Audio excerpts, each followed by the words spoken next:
People stepped over her as if she didn't exist. The child lay curled beside the open gutter, wrapped in nothing but a piece of dirty Ankara cloth. Her hair was knotted with dust, her ribs were showing, and her eyes were wide open, but empty. In a city that never stopped moving, she was a forgotten breath, too weak to cry, too small to matter. The sun climbed high over Ojodu bus stop, and not one soul paused, except Mama Lami. She was pushing her rickety food cart, balancing bowls of pap and a frying pan filled with hot oil. Her slippers slapped the dusty roadside as her worn wrapper flapped with every step. She had mouths to feed, debts to pay, and firewood to buy. But just before settling by her regular spot beneath the neem tree, her eyes caught the tiniest motion. A twitch. A sigh. She saw her. Right beside the gutter where people spat and tossed their sachet water, there was a child. No more than 5. Abandoned. Alone. That sight unsettled something in Mama Lami's spirit. She had raised her own children in suffering, some of whom had vanished into the city, chasing jobs that never came back.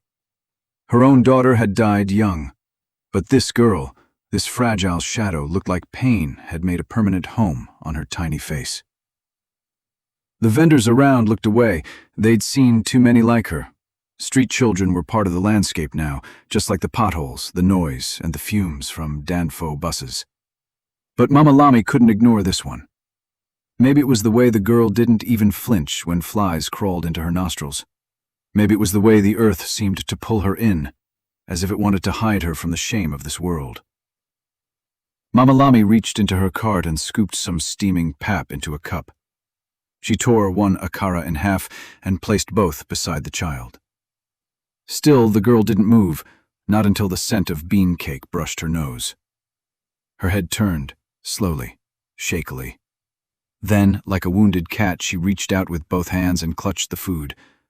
No one around said a word. Mama Lami didn't ask questions. She simply sat beside the child, shielding her with the shade of her umbrella as the sun grew fiercer. Customers came and went, buying food from her as they always did. But her eyes stayed on the girl, who ate with quiet desperation. There were no thanks, just silence and slow, hungry bites. As the day drew to a close, other vendors packed their things and returned to their homes. But Mama Lami had a different burden now. She couldn't leave the child behind. And so she wrapped her in her own faded shawl and pushed her cart with one hand, while carrying the girl with the other. Her house was a single room built with mud and patched zinc, in a corner of Ojodu most people avoided. Inside there was nothing fancy, just an old mat, a kerosene stove, and a small wooden shelf. Mama Lami bathed her with warm water. The child's body was riddled with sores, her belly swollen from hunger. But her breathing eased for the first time. She slept deeply, the kind of sleep only orphans know, where dreams replace the missing pieces of reality. From that day on, Mama Lami called her Ona. It meant path in Yoruba. Because the girl had no name, no past, no family, only a path forward. Days became weeks. Weeks became months. Mama Lami fed Ona with every leftover she had. She taught her how to sweep, how to wash, how to fry akara without burning her fingers. She braided her hair on Sundays and gave her the old-school uniform her daughter once wore. It was too big, but Ona wore it like a crown. She didn't speak much. Trauma had sealed her lips for a long time, but her eyes followed everything. She watched how Mama Lami counted change, how she greeted every customer with respect, how she saved even 5 naira notes inside a tiny tin under the mattress. Ona started helping with the food cart. At first, she'd just hold it while Mama Lami dished pap. Then she began frying by herself. Her hands were small but precise. People began to notice. They'd ask, "Where's that small girl? Her akara tastes different." Mama Lami would smile and nod. She never told them Ona was homeless when she found her. She just said, "She's mine." At school, Ona never topped her class, but she was always the one the teachers remembered. She read every book twice. She wrote her notes neatly. Her handwriting was sharp, like a knife edge. and she never missed a day. One rainy afternoon, as thunder cracked and the market emptied, Mama Lami fell sick. She had been coughing for weeks, pretending it was nothing, but her body betrayed her. She collapsed near the firewood pile, and Ona rushed to her. There was no money for hospital, only herbs and prayers. Ona sat beside her all night, mashing leaves into bitter tea, whispering comfort with her hands. She was barely 10, but her eyes had seen more storms than most grown women. In time, Mama Lami recovered, but something shifted. She began depending more on Ona. The girl, barely in her teens, took over the food business. She made small changes, adjusting prices, improving packaging, even getting scraps of newspaper to wrap orders better. Customers grew. People smiled more when they came. And through it all, she saved, every 10 naira, every 20. She told no one her dream, not even Mama Lami. But deep in her heart, a fire had started. A fire lit beside a gutter that would one day rise above glass towers. She was just 12 when she out-earned every vendor on the street. People didn't understand it. How could a little girl, barely above the counter, attract such crowds? Her akara tasted the same as her guardian's. The pap was no different. But there was something about the way she served, how she greeted with both hands, how she looked people in the eye, how she always returned exact change, even when no one was watching. Ona had turned the food cart into something magical. She painted it with white and yellow stripes using leftover house paint. She placed a chalkboard sign in front, scribbling with her careful hand, "Mama Lami's Akara, fresh, hot, honest." It became the most trusted stop at the bus terminal. Behind her small frame, though, was a mind working harder than most adults. She began reading more.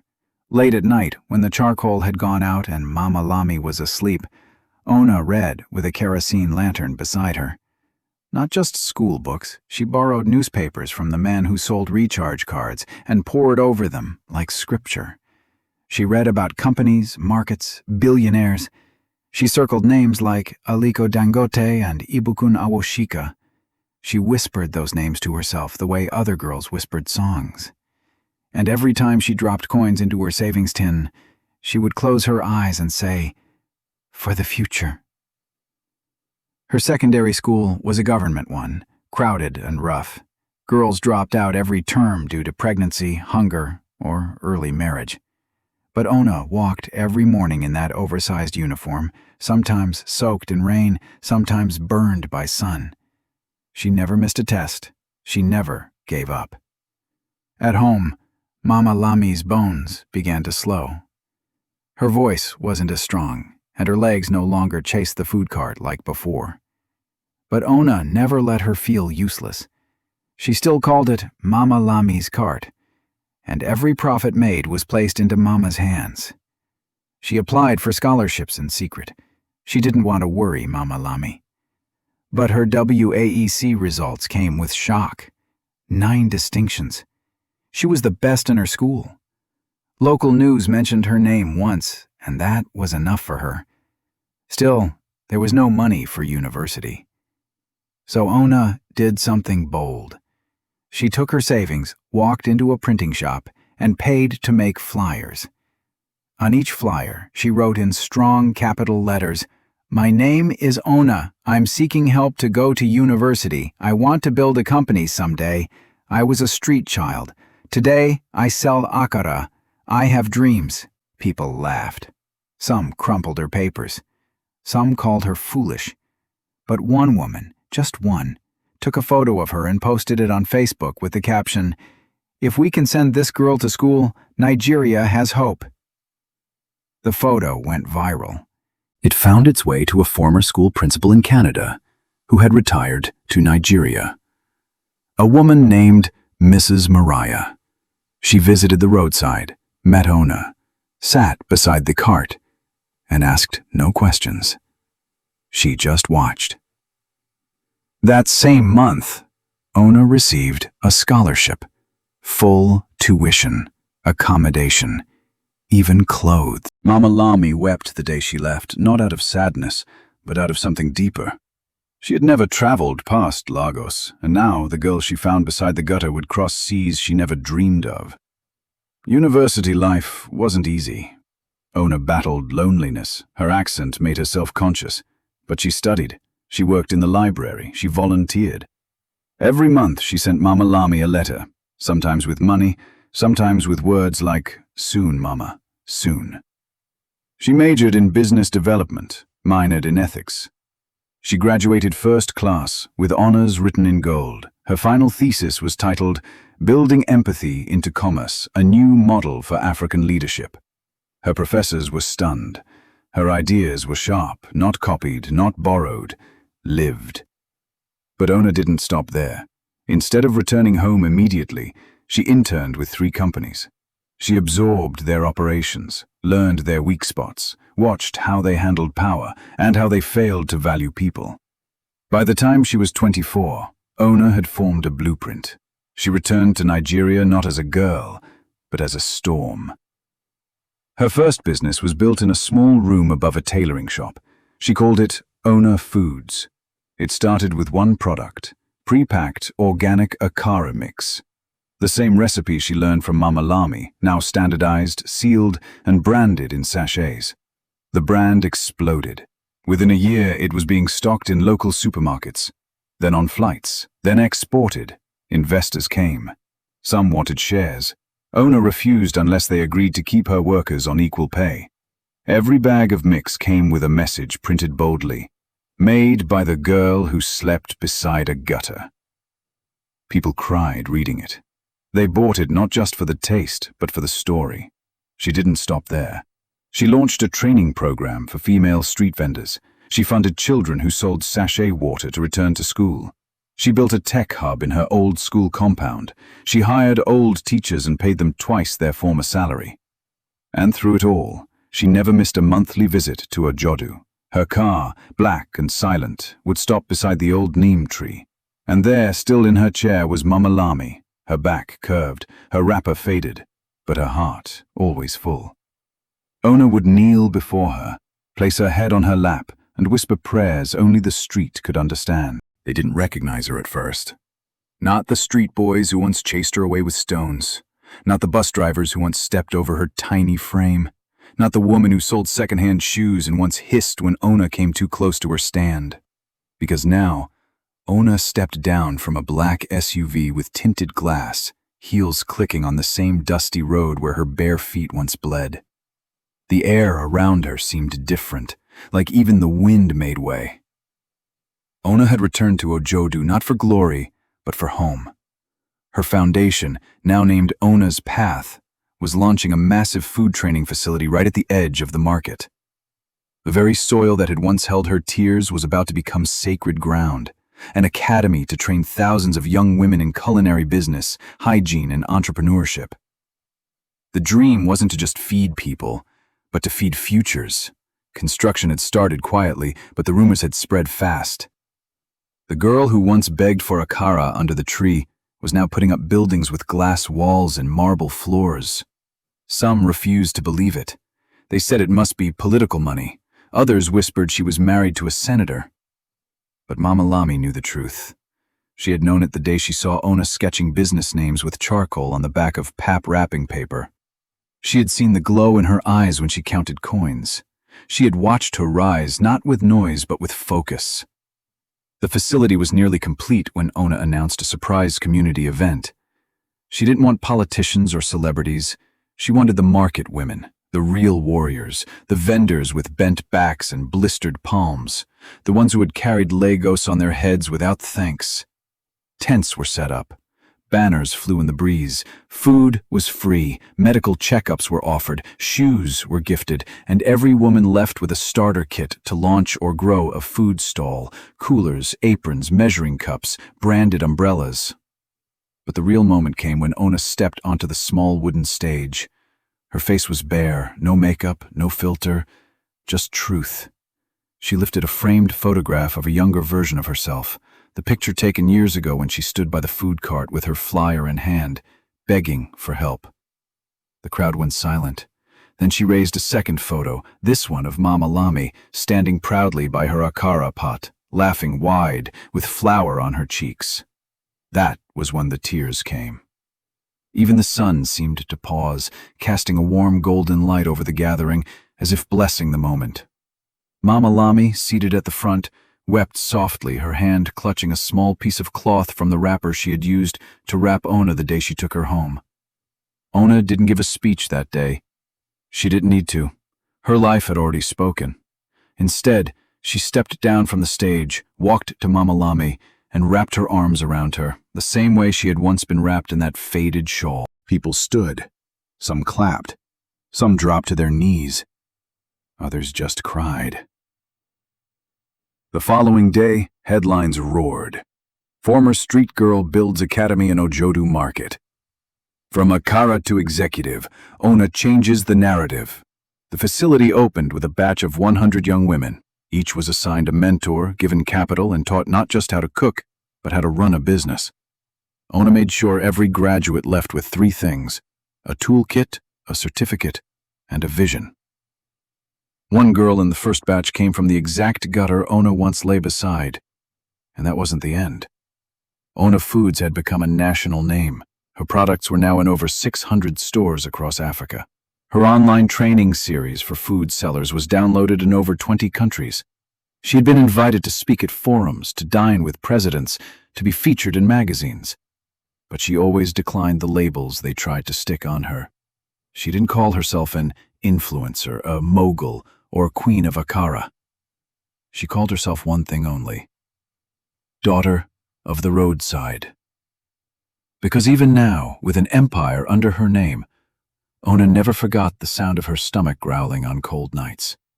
She never forgot the slap of wet wrappers drying on firewood racks.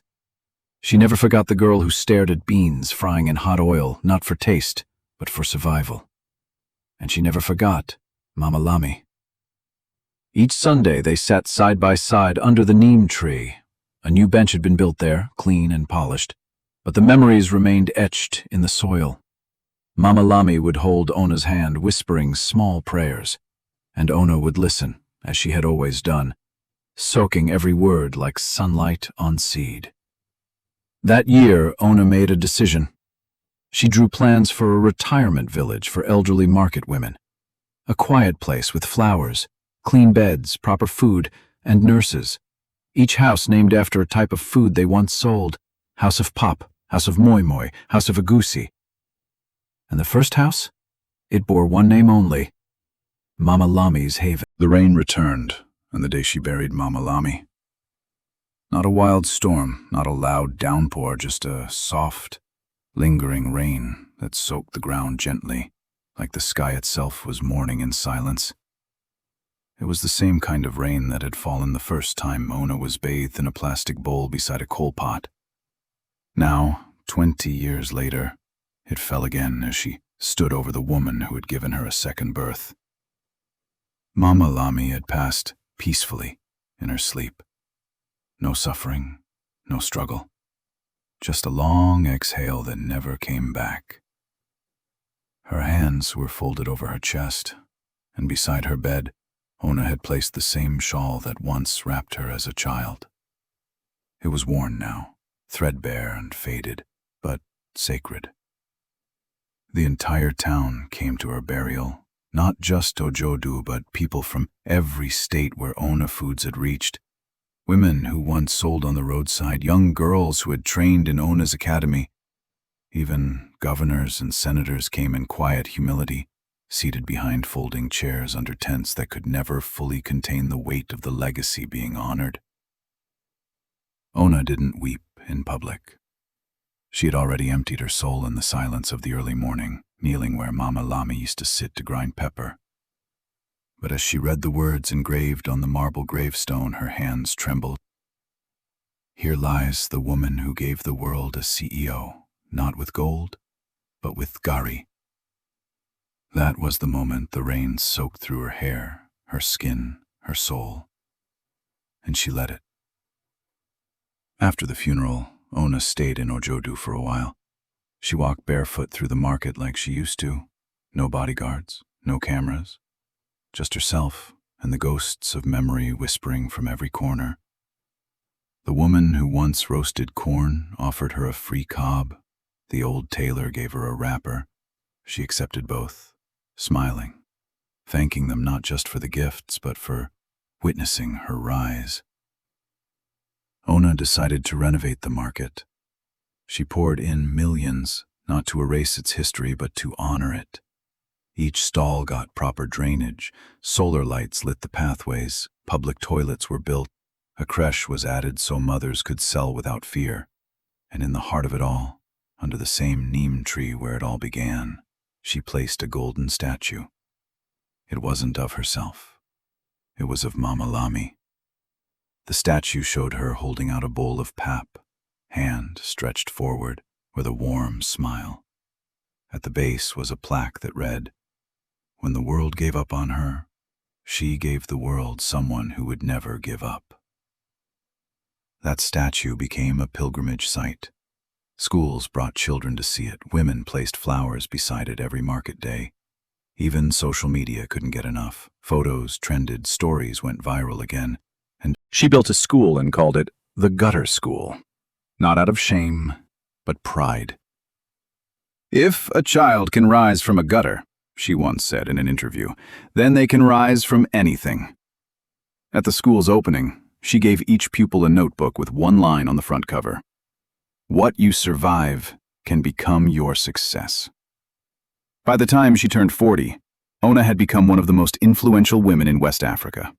She had walked the corridors of global conferences, sat in rooms with world leaders, and spoken to millions about grit, kindness, and transformation.